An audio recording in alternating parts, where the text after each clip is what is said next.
Hi everyone, welcome to Cheltenham Chart, episode 4. December already. It's unbelievable. Do you remember a programme called Beadles About where they'd trick people and then film it? Well, I was a bit like that today at Fairyhouse. I was just waiting for me to wake up from the ridiculous results that were coming up just about in every race. It was crazy. I'm still wondering about some of those results today, really wondering how on earth they happened. I'll have to review them, talk about how I feel about the races, and then, you can let me know how you feel. I mean, how do you feel about the fact that this wonder horse from France that was going to win the Triumph Hurdle and, according to Paddy Power, is the best parked anti-post horse in their book, the biggest loser in their book, managed to get beaten today. Croke Park won a 2.5 mile Grade 1 chase. The world's going to be a bit crazy today. I don't really know what's happening. But I have a review of the whole week to do, and it started on Monday, and we'll go through all those horses. Just before I start, I wanted to make everyone aware of this tipping league that's done. It's sponsored by AK Bets. I've been following it anyway, and it's quite exciting. It's been sort of set up by Tipster Expose, and he's getting all these people who, a lot of whom are like paid for their tips, to put their tips into a competition for over a month, and it's quite exciting and quite interesting to see the results so far. So if you want to see the results, you could go onto his Twitter page and you can see them up there. Anyway, I better get on to all these massive shocks that have been happening, especially at Fairyhouse, but we'll start at Kempton on Monday. Iberico Lord won, and he changed from jumping like a cement mixer to a racehorse halfway through the race, because the first half of this race he was absolutely woeful, and the second half of this race he was really good. So is he an Arkle type for this year? Well, he ran in the Champion Hurdle last year. He won the Greatwood and the Betfair Hurdle, so he's no mag. If he can jump like he jumped the final half of this race, he'd have a chance. It looks like Sir Gino is going to stay over hurdles at the moment anyway, so Iberico Lord could be Nicky's only hope for the Arkle. Going to be a tough Arkle, but he made a good chasing debut, and it was good to see. Gidley Park, on the other hand, had an irregular heartbeat. Iberico Lord, in essence, didn't beat anything because of Gidley Park being pulled out. On Friday, I was surprised to see Regent Stroll coming out over 2 miles, but cruised through a race, beat nothing, but cruised through the race and won easily. It's going to be interesting to see where Paul Nicholls takes this horse next. You'd imagine it'll be the Charlo, with Nicholls loving the race and wanting to win that race. It's probably his next target. The Jukebox Man. Now, this was a race, and he's jumped amazing. I was really liked his jumping. I think he's going to be the top staying novice in the UK this season. A lot of people say that's not saying much, but there are good staying novices in the country. But after his Albert Bartlett second last year, I think this horse jumps so well, he's going to stay in any race because of his jumping. It was immaculate and faultless, really. I liked his performance. He was very good, and he won as he liked, really. I really was impressed with the Jukebox Man. I'm not convinced by the form of the Strong Leader race, and I wouldn't be taking shortish prices on him for the Stayers Hurdle. Purely my opinion, of course, but I just wasn't completely sold on this performance. When you look at what he beat, Monmoral's trying not to go up in the handicap, Langner Dan. Well, they had a point to prove, didn't they, when they said last winter that he had problems in the winter and didn't like the winter. They couldn't exactly come out and win a graded race first time out this season, could they? So I'm not sure how much he was putting into it, and the flight deck just wasn't good enough. So I wouldn't evaluate Strong Leader's performance as amounting to as much as others have. So yeah, definitely performance of the day, Jukebox Man for me. In the UK on Saturday, two performances to talk about, and both were a bit similar. Both these horses came absolutely cantering into the race at the second last, but didn't quite win as far as I thought. Now, they were both impressive in their own ways. I just thought they would win further. And they were the New Lion at Newbury, who, that was a decent race. Not a brilliant race, but a decent race that he won. And I think he might be one for the Charlo as well. Wherever he goes, I wouldn't back against him. I'm not saying I would back him, but I certainly wouldn't be betting against him. I was impressed to a point. I just thought he'd win further. When he came there hacking, I thought, this thing's going to win half a furlong. But he never seemed to get any further away than the 4 lengths. I just sort of thought he would get a bit further away. That's just my own feeling. And the other was, of course, Sir Gino.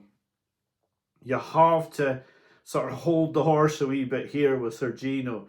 As much as he looked fantastic, Mystical Power's not run a race, so he's only really been in against Lamp Sam and Tell Her the Name and horses like that. You can't say that Mystical Power's run a race there, so you've got to just sort of rein it in on Sir Gino a little bit. I want him to be great. I want him to beat the Irish horses. If Constitution Hill isn't going to make a comeback, I want Sir Gino to win. I want this nonsense about Stateman and that quashed. Of course, I'm saying that, but I'm making the video after just watching Lossiemouth win impressively. But she'll be hard pushed to do that against 2 milers. I'm not saying she won't, but it won't be as easy as beating a Stairs Hurdle horse like that. She won't beat Stateman and Sir Gino quite like that, I wouldn't think. But Sir Gino, if Constitution Hill's not going to make it, he's definitely going to be the one I want to win the Champion Hurdle. Whether I'll back him or whether he can do it is another story, but he would definitely be the one I'll be cheering on. He did, to a point, wow me, but not quite like I thought he was going to when he came there at the second last, looking like he was going to win by a furlong, never mind half a furlong. And he just didn't pull away quite as much as I thought he would. But both fantastic performances from Sir Gino and from the New Lion. In saying that there were fantastic performances, there was one in Ireland on Saturday which I would have said was the best performance of the week. I'll get onto that in a minute. Fairyhouse was workmanlike, did nothing wrong, just didn't give you that wow feeling at all. He didn't produce that well. You thought, ooh, that's good. You didn't get that, but he was good enough. He did everything he needed to do. He just didn't do anything more than that. But he didn't do anything wrong either. There was nothing wrong with his performance. He just didn't give you that sort of extra what you hope you're going to see. And in a year when the Arkle's going to be red hot, I can see why he's not come in odds. And that's rightful. It's surprising for the bookmakers, but it's rightful. But yeah, he didn't do anything wrong, and Fairyhouse didn't do anything wrong for me. The best performance of the week, and I don't know where this horse is going to go, how they're going to campaign it, but Amsterdam of Willie Mullins in the 4-year-old hurdle in Ireland was awesome. Really, really good for me. I couldn't fault this performance. I thought he was fantastic. Just, you could call him a winner. Like a mile out, I thought, that's winning. That thing in the Donnelly colours is winning. That Amsterdam, he's absolutely hacking here, and he came there and he just won as he liked. He absolutely won as he liked, and he was the performance for me that this week I would take and say, yes, he had the wow factor. He really had the wow factor. It's just, it wasn't that great a field. It was a grade 3, so yeah, how do they place this horse? What do they do with him next? That's the question I'm asking. I don't know if you guys watching will know. Great numbers last week, just by the way. Yeah, don't know why I'm bringing that up, but just was good numbers last week. But I'll need to get this video out quick today. But Amsterdam, yeah, incredible performance for me. and where he goes next is something I can't answer, but I was deeply impressed with his performance. I really liked it. The bumper on this card at Fairyhouse is normally a massive pointer to the rest of the season, and I'm not sure it's going to be this year. Majaxel was beaten. You Proof was a talking horse from Willie Mullins. He was beaten. I don't think the horse that beat them will figure in the champion bumper. For me, I think it's a race to write off. Majaxel had a lot of talk about him. I inquired about him to people I knew. They said he was very big horse, and very big, rangy, tall horses like that don't tend to win the bumper. And they say it's normally a compact horse. Now I wouldn't. I know the front and the back of a horse, and that's about my limit. Paddock watching, not my gig, not at all. But I'm told by people who do know their stuff that Majaxel would not be your typical bumper winner. And yeah, for all the talk about me, didn't look good here. And I did see a lot of words going around for You Proof a couple of weeks ago, and he was bombed out as well. Now Sunday at Fairies, I'm not sure if they just took a lottery machine around there and put the number of balls in for the race, and then just pulled out a number and said, right, you're winning, and you're going to come second, and you're going to come third. Because how on earth these races have panned out like this, I've no earthly idea. So you can either take the view that you're going to scratch the results and you're going to think what you thought before, because every expert on French form, or certainly the one that I saw on podcast, was screaming from the rooftops that this Willie de Houle was something else. Now, I watched Naturally Nimble thinking, that's my Boodle's horse. I'm going to be watching him for the rest of the season, and I fully expected him to be 4th or 5th today. And he shot past Willie de Houle like he was standing still.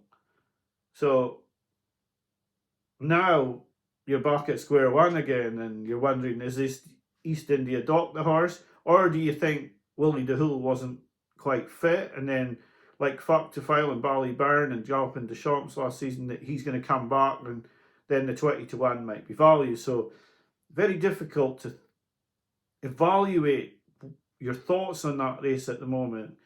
Has Willie left this horse short and he's better than he looks, or is this a real result? And then, of course, the lucky bug or the lotto results continued in the next race. Romeo Coolio beaten by Toonsevator. Now, I under the understanding that Toonsevator won't be a novice after today. I don't know if that's right. Maybe I'm wrong with that. But I think I'm right. But, you know, like I say, I'm no expert on the rules, and I'm certainly not a paddock judge. But I think he isn't. Now, if you take him out of the race, then Romeo Coolio would probably be 6-1 favourite now for the Supreme. But, and it's not a big bet either, he's been beaten. And I feared for him in this race. I had this feeling he might lose in this race. For some reason, I don't know why, I had this horrible feeling, and I didn't lay him. And I'm not trying to get credit for that, but I just had this feeling that Romeo Coolio might get caught up in the amount of Mullins horses that was in this race. And yeah, he's another one that you think, do I take the 20-1 for the Supreme and just ignore this run? But there's no excuses, and Gordon Elliott didn't have any excuses for the run. So yes, it's a hard race to make head nor tail of. Yeah, I'm not really sure. Now, I'll have to check the rules on Toonsevator and see if he's actually eligible to run in the Supreme. But even if he was eligible to run, I wouldn't back him. I wouldn't be for him. But the Supreme looks extremely open now. There's not a horse even thrown its thrown its hat in the ring, and we're already into December, and the market's 10-12-1 the field, because nothing has come out and looked good yet. So if you're prepared to forgive Romeo Coolio at 20-1, then that might be for you. And the lucky bug, Results continue. Croke Park won over 2 mile 4 in a Grade 1 chase. Now, watching his chase debut, you wouldn't believe he could win a Grade 1 chase over 5 mile. And yet he's won this race. So, and it was, I don't know, you'd have to study sectionals, you'd have to look at the race, but clearly you don't expect just about all 5 of them in a line coming over the last. I thought she could be anything wrong a good race. In a weak mare's chase, she's not the maddest shout in the world, but she did get outpaced after the last. Hartwood, didn't jump well by the IQ data that I saw. Just all in all, a very unsatisfactory race. Firefox, they'll say he wants to go back to 2 miles. Now, he has been beaten over 2 mile 4. He got beaten in Lawlers and Ace, didn't he, last season? So he's possibly got excuses. So, yeah, like I say, an unsatisfactory race. I'm not sure you would be taking the form and going with it into other races. But for Croke Park, it's great that he's won this race. Firefox will be disappointed. I'm sure Hartwood loses his novice status today. He'll be disappointed. And Gorgeous Tom's flown. So, yeah, I don't really know what to make of the Drinmore. On to Lossiemouth, who was, created a deep impression if you want to believe that she can do that over 2 miles to speedier horses. I think there's a possibility she could. I would think it's less likely than doing it to a stairs hurdle winner over 2.5 miles, though. She was good. She was good. There's no question. I'm not trying to say she was not good. I'm just trying to say that I don't know if she could do that to Stateman, Constitution Hill and Sir Gino over 2 miles. And that's what she's going to have to do to win a champion hurdle. Well, possibly have to do. I thought she was very good. I said in my first time I saw Lossiemouth, this horse could be a superstar. And she's since won a Triumph hurdle and a Mare's hurdle and is now favourite for the champion hurdle. There's every possibility she could be a superstar, but I would not give her the tag quite yet. Who would I back in the champion hurdle at the moment? I don't know. I really don't know. I mean, a fully fit Constitution Hill will eat these lot alive still, I think. But is he ever going to get back? And please, I tell Nicky to stop the updates. The best thing Nicky can do now is run the horse at home. If it's fit, declare it, refuse to answer any questions and just run the horse when it's ready, and hopefully we see the real Constitution Hill again. If not, Sir Gino looks a great replacement. It's going to be a good champion hurdle. I don't think there's any way that Rich Ritchie can now get out of running Lossiemouth in a champion hurdle, even though it's 2 Willie Mullins horses. I think he has no real choice. I would think, looking at this, that Brighter Days Ahead will now realise that I don't think she's got the speed to live with Lossiemouth over 2 miles. She's a slagger. Lossiemouth's a smooth traveller. I would say Brighter Days Ahead would probably head to the Mare's hurdle now. That's just my own feeling, of course, and you can give me your opinions in the comments, but I just feel that Lossiemouth would go to the champion. I don't think it'll be any sort of walkover for her. But I think she'll go there now. I don't think there's any way that they can go back to the Mares now, unless something happens in the meantime. She was very good. But I would temper my enthusiasm a little bit. Mine, anyway. If you want to plough into her, that's up to you. But yeah, it was very, very impressive. Tehupu still looks to be in a weak division where he should still be able to, go very close in the stairs hurdle. But he's not unbeatable. He's not an unbeatable horse. If something comes through into that division, I mean, I honestly think if Lossiemouth was put into the stairs hurdle, she'd be odds on. Because I think she would stay. Who knows? I'm contradicting myself a little bit because I'm saying she could win the stairs hurdle, but I'm saying she might not win the champion hurdle. So just think it's a weaker division, that's all. All in all, what a week it was, but it was tough for Panthers. And none more so than myself, and I have to hold my hands up. I have started doing the odd anti-post bet and putting them up in my videos, and it was not a good start. Not a good start at all. It was a post bets. You really need to be beating the price, and you know, getting a run for your money. And I don't feel I got much of a run for my money from Midnight River.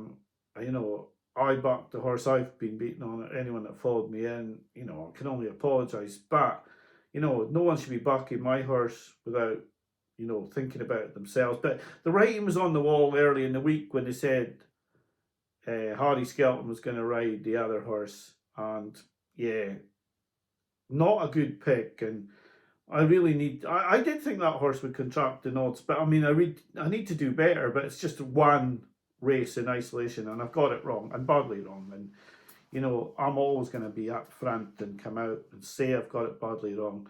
So a lot of talking points from this week. I'm intrigued to see all the other videos and how they see these races, because they may see them completely differently to me.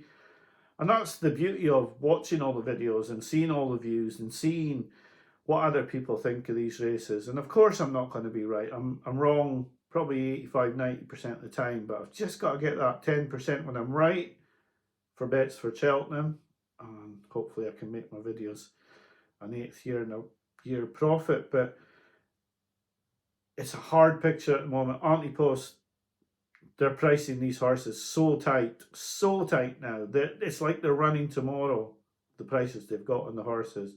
They're squeezing the each way, place terms, etc. Everything is being squeezed to the max. So, yeah, an exciting week. A really tough. I mean, I wouldn't want to be a punter at Fairyhouse this weekend, because you would have had a real rough ride. A lot of horses impressed, a lot of horses bubbles burst, a lot of horses you're going to need to forgive. So would you forgive some of them? You can tell me in the comments. But I have to say, my horse of the week, or the horse that really impressed me over the week, was Amsterdam. But I've really no idea where that horse is going to go. Like I say, have a look at that tips to expose her league. I think that's going to be exciting and interesting to watch. You know, watch all the other Cheltenham videos, give them support, especially Steve. Love Steve's videos. Don't know why. Don't talk to Steve at all, apart from a few messages. Oh, I should have taken a book up here. I'll tell you about it now. It looks quite good. I've bought one for myself. I should have taken it up. It's got a lot of adverts for other YouTube channels in it, but it's by Harked Up Racing. It's called Road to Cheltenham Planner or something, and it gives you lots of places to put your notes for Cheltenham, etc. in there, and trends and all that. Like, it's just for 12 quid. It's a good gift, and you know, everybody's always asking you, what can I get you for Christmas? Just say, well, order me one of those. It's quite good. I say I'll keep notes and all that. I have one, and I probably won't write anything in it for the whole year, because that's the type of person I am. It's all, I can remember every race running yet, but I can't remember when my haircut is in 2 days time.